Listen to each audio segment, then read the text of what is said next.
What's going on, guys? It's JSGC here, and we're here for the football fix for the first time since before the festive period. Now, I chose not to do it because there's just so many games to get through that I'd end up being a little bit behind schedule and being a little bit behind. So I thought I'd just do an overall summary of what's happened. And the easiest way to do an overall summary for the whole of the Premier League roundup is to simply look at the Premier League table. So I'm going to pop up the Premier League table now, and we're going to have a talk about the Premier League table. So sitting first on 62 points is Manchester City after 22 games, which is just simply quite incredible, in my opinion, dropping just 4 points in the process, unbeaten, drawing 2 games. They did draw over Christmas against Crystal Palace. They've moved on to plus 51 on goal difference. The rest of the opposition below, they're an extra point behind with that goal difference, so making it 15 points, 16 points with the goal difference is a lot to overturn in 16 games. It's getting to that point now, and I feel like if Man City pick up a win this weekend against Liverpool away, which is probably their most difficult fixture that's left, the title isn't all but done. The title's done. It's not going to, Man City aren't going to lose 5 or 6 games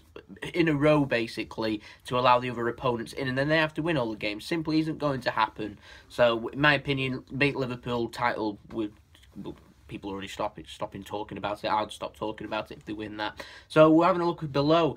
Gets quite interesting for the Champions League places. Manchester United moved on to 47 points, Chelsea on to 46, and Liverpool on to 44. Just 3 points and 4 goal difference between all of them separates them from second to fourth. Now, a positive result for either of them teams this weekend would see them climb as high as second, and could well go more than 3 points clear of Tottenham and Arsenal, who are sitting in 5th and 6th. So it's all getting a bit tight at the top for the Champions League football. Tottenham currently occupying the 5th place. They'll be looking to pick up the 3 points and make up the 3 points behind that they are behind Liverpool. So they'll be hoping for a Man City decent result, I'd imagine, for Tottenham and for Arsenal, who are trailing Champions League places by 5 points. And the goal difference there of plus 13. It's a lot to make back, that. It really is.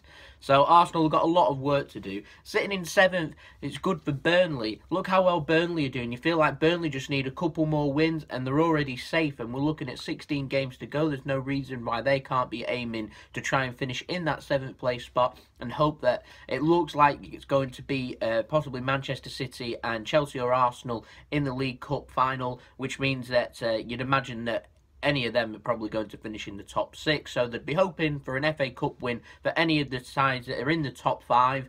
That happens, Europe will go to 7th place.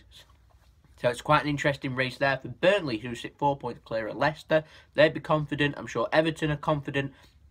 Watford, who are on a little bit of a bad run over the festive period, are looking to pick up some points. I'm sure they could pick up a couple of wins in a row. They'd be right up there.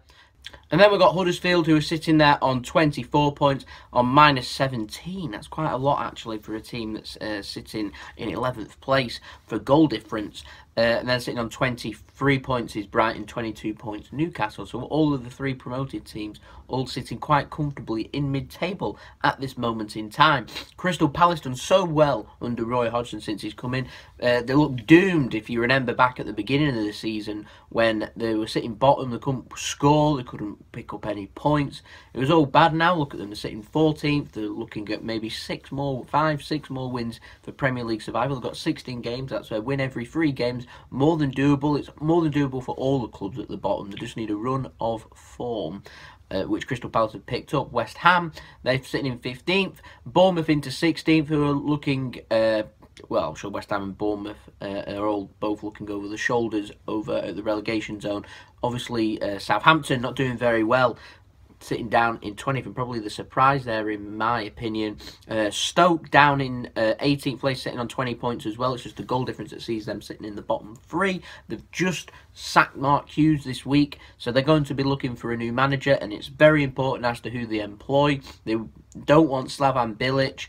There's rumours that they're after Martin O'Neill. We'll have to see. Apparently they're wanting a temporary basis manager so they can appoint permanently in the summer. In my opinion, they should be thinking about making maybe a short-term appointment, maybe over a year and a half, like Sam Allardyce has done with Everton, because with Stoke, they're needing something this window, and they're needing a manager soon. They need to sign a couple of players, because they're in trouble, in my opinion, of going down, getting relegated, and it's a very difficult league to get out of the Championship.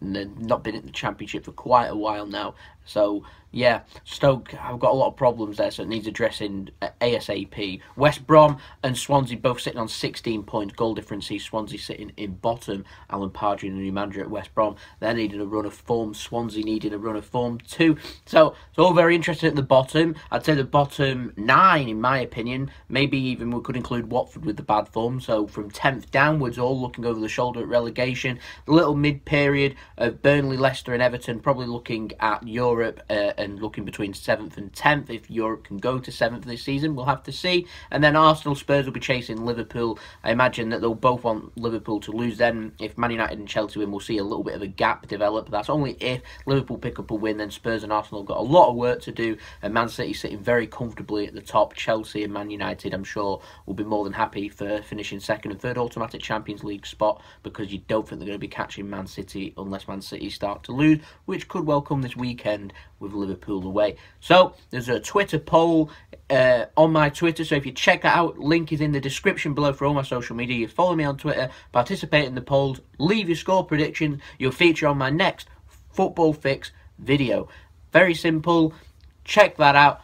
Don't forget to leave a big thumbs up if you like the video. Don't forget to subscribe if you haven't already. We're aiming for 300 subscribers and we're not too far away now, are we? So any help towards that would be much appreciated. So I'll see you all next time for the Football Fix. Plenty more football videos coming up, so don't forget to check them out too. It's been JSGC. Hope you all have a wonderful day. Peace.